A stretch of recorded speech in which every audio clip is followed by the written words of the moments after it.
হাসিনার বাংলাদেশে ফেরার আর কোনো ধরনের কোনো সুযোগ নেই। যে তলে তলে আপস হলে দেশ তো যাবে রসাতলে। চূর্ণ বিচূর্ণ করে সাধারণ মানুষের প্রবল ক্ষোভের মুখে যাদের পতন হয়েছে তারা ব্যাক করবে, তারা চলে আসবে, তাদের আপা চলে আসতেছে, এগুলি বলে শুধুমাত্র মানুষকে বিভ্রান্ত করা হচ্ছে। যে সংগঠনের নাম আপনি নিলেন সেই সংগঠন ইতিমধ্যেই বাংলাদেশের আইন অনুযায়ী নিষিদ্ধ, এবং তাদের যে মাদার সংগঠন আওয়ামী লীগও নিষিদ্ধ সংগঠন। আওয়ামী লীগ এমন একটি রাজনৈতিক দল এবং দীর্ঘ গত 17 বছরে যেই জুলুম, যেই নিপীড়ন, যে অত্যাচার, যে বর্বরতা, যে সীমাহীন বর্বরতা বাংলাদেশের মানুষের উপর দিয়ে আওয়ামী লীগ চালিয়েছিল, সেই কারণে একটি দল ক্ষমতায় থাকা অবস্থায় সাধারণ মানুষের প্রবল অভ্যুত্থানে তাদেরকে দেশ ছেড়ে পালানো লেগেছে। এবং আজকে অর্থাৎ আগামীকালকে 23শে জুন এই নিষিদ্ধ সংগঠন আওয়ামী লীগের ওনারা প্রতিষ্ঠাবার্ষিকী পালন করেন। সেই উপলক্ষে আমরা দেখেছি যে গত কয়েকদিন বাংলাদেশের বিভিন্ন জায়গায় ছোট ছোট ঝটিকা মিছিল, এবং গাজীপুর একটা মিছিল থেকে আপনারা লক্ষ্য করে দেখবেন যে পুলিশকে উদ্দেশ্য করে বলা হয়েছে যে একটাও আসবি না, মাইরা ফালাম, ইত্যাদি ইত্যাদি। এটা একটা অবিশ্বাস্য বিষয় যে বাংলাদেশে মানে এত বর্বরতা চালানোর পরও বাংলাদেশের কোনো শ্রেণী পেশার মানুষ যাদের কাছে নিরাপদ ছিল না। আপনারাও জুলাই যোদ্ধা, আপনারা সহ আমরা, আপনি সাংবাদিক বলেন, শিক্ষক বলেন, বুদ্ধিজীবী বলেন, নাট্য অভিনেতা বলেন, আপনার বড় পর্দার বলেন, যে যে পেশায় থাকুক না কেন সবাই কিন্তু একটা পর্যায়ে রাস্তা নেমে এসেছে।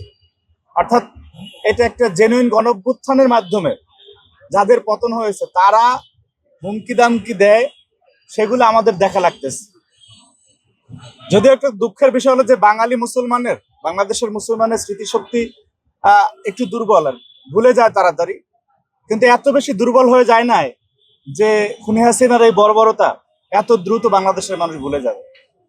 সুতরাং যাদের পতন হয়েছে গণঅভ্যুত্থানে, পৃথিবীর ইতিহাসে একটা উদাহরণও দেখা যাবে না যে গণঅভ্যুত্থানে যদি কারো পতন হয় সেই পতন হওয়া দলের মাধ্যমে আরেকটি অভ্যুত্থান হয়, কখনোই সম্ভব না। মানে এমন না যে তারা দ্বিতীয় তৃতীয় সারির দল ছিল, তাদেরকে মানুষ তাড়িয়ে দিয়েছে, বিষয়টা তা না। তারা ক্ষমতায় থাকা অবস্থায় কোটি কোটি মানুষ রাস্তায় নেমে এসেছে। তারপরে ইতিহাসের একটি ভয়াবহ আর সেট আপ তাদের ছিল আপনার প্রশাসনে, সেটি চূর্ণ বিচূর্ণ করে সাধারণ মানুষের প্রবল ক্ষোভের মুখে যাদের পতন হয়েছে তারা ব্যাক করবে, তারা চলে আসবে, তাদের আপা চলে আসতেছে, এগুলি বলে শুধুমাত্র মানুষকে বিভ্রান্ত করা হচ্ছে। এখন আমাদের বার্তা খুব স্পষ্ট, বাংলাদেশের মানুষ এই যে বিচারহীনতার সংস্কৃতি দেখতে চায় না। আওয়ামী লীগ যে অপরাধগুলো করেছে, আপনার বিডিআর হত্যাকাণ্ড, বাংলাদেশের সূর্য সন্তানদেরকে কিসের পরিকল্পনায়, কাদের পরিকল্পনায় শহীদ করা হয়েছিল, শাপলা চত্বরের ঘটনা সহ আপনার কোটা সংস্কার আন্দোলন, নিরাপদ সড়ক আন্দোলন, জুলাই গণঅভ্যুত্থানে যে হাজার হাজার মানুষকে নির্মমভাবে হত্যা করা হয়েছে, প্রত্যেকটা হত্যাকাণ্ডের বিচার হবে, এবং যারা এই সমস্ত হত্যাকাণ্ডের সাথে জড়িত আওয়ামী লীগের সেই দস্যুদের বিচারও বাংলাদেশে হবে। তারপরে বাংলাদেশের মানুষ ভেবে দেখবে যে আওয়ামী লীগ বাংলাদেশে রাজনীতি করতে পারবে কি পারবে না। আর ওনাদের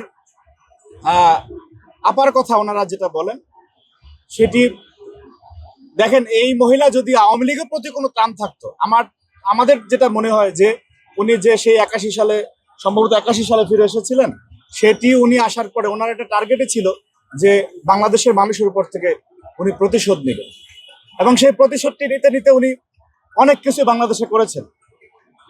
আজকে ওনার বিদায়ের সময় উনি দেখা গেছে 1 তারিখ 2 তারিখ 1 আগস্ট 2 আগস্টে কিন্তু ওনার অনেক আত্মীয় স্বজন উনি নিরাপদে পার করে দিয়েছেন। অনেক আপনার অডিও, অনেক কিছু চলে আসছে সামনে, যে তাপস বলতেছে আপুমনি কি হাসুমনি আমি চলে যাচ্ছি, ঠিক আছে, সে সবাইকে পার করে দিচ্ছে। দেখেন 1 তারিখ 2 তারিখে পার করে দিচ্ছে, কিন্তু সে 4 তারিখে বাংলাদেশের মানুষের উপরে হামলা করার জন্য আওয়ামী লীগের সশস্ত্র সন্ত্রাসীদের সে নির্দেশনা দিল। এই যে ওনার যদি কর্মীদের প্রতি কোন টান থাকতো, তাহলে কিন্তু এই যে নিশ্চিত পরাজয় যেন এই কর্মীদেরকে অস্ত্র নিয়ে নামিয়ে দিত না। আর সেই কর্মীরা আজকে মূর্খ, তারা পুরো শেখ পরিবার নিরাপদে থেকে তাদেরকে হুকুম দিচ্ছে, আর তারা রাস্তায় নামছে নিজের বিপদ এবং পরিবারের বিপদ ডেকে আনছে। বিএনপি এবং বাংলাদেশে যারা এখন রাজনীতি করে, আমরা কেউ জুলুমের রাজনীতির পক্ষে আমরা না, কিন্তু তাদের প্রতি আহ্বান থাকবে যে হাসিনার বাংলাদেশে ফেরার আর কোনো ধরনের কোনো সুযোগ নেই। কারণ এই বাংলাদেশে যত শক্তি এখন রাজনৈতিকভাবে বিরাজমান, প্রত্যেকে বাংলাদেশের প্রশ্নে এক হয়ে যাবে, এ বিষয়ে কোনো সন্দেহ নেই। ঠিক আছে, আমাদের ভিতরে আপনার গণতান্ত্রিক চর্চা থাকবে, পক্ষ বিপক্ষ থাকবে, মত বিরোধী মত থাকবে, কিন্তু বাংলাদেশের প্রশ্নে বাংলাদেশের মানুষ এক হয়ে যাবে। কিন্তু আমাদের ভ্রাতৃপ্রতিম একটি সংগঠন যারা আমাদের বিরোধিতা করে বিভিন্ন সময়, তাদের নিয়ে আমাদের একটি শঙ্কা রয়েছে। এই শঙ্কাটি হচ্ছে যে আমরা দেখেছি যে তাদের সাথে একটা ছাত্রলীগের সখ্যতা ছিল, অনেকে ছাত্রলীগ করেছে, কিন্তু আমরা বিশ্বাস করতে চাই জুলাই গণঅভ্যুত্থানে যেহেতু তারাও রাজপথে ছিল, তলে তলে যাতে কোনো আপোষ না হয়। যে তলে তলে আপোষ হলে দেশ তো যাবে রসাতলে। সুতরাং এই তলে তলে আপোষ না করে বাংলাদেশের প্রশ্নে আওয়ামী লীগকে কোনো ধরনের আশ্রয় প্রশ্রয় দেওয়া বা গোপন আতাত করা, গোপনে সমঝোতা, এগুলি যাতে তারা না করে।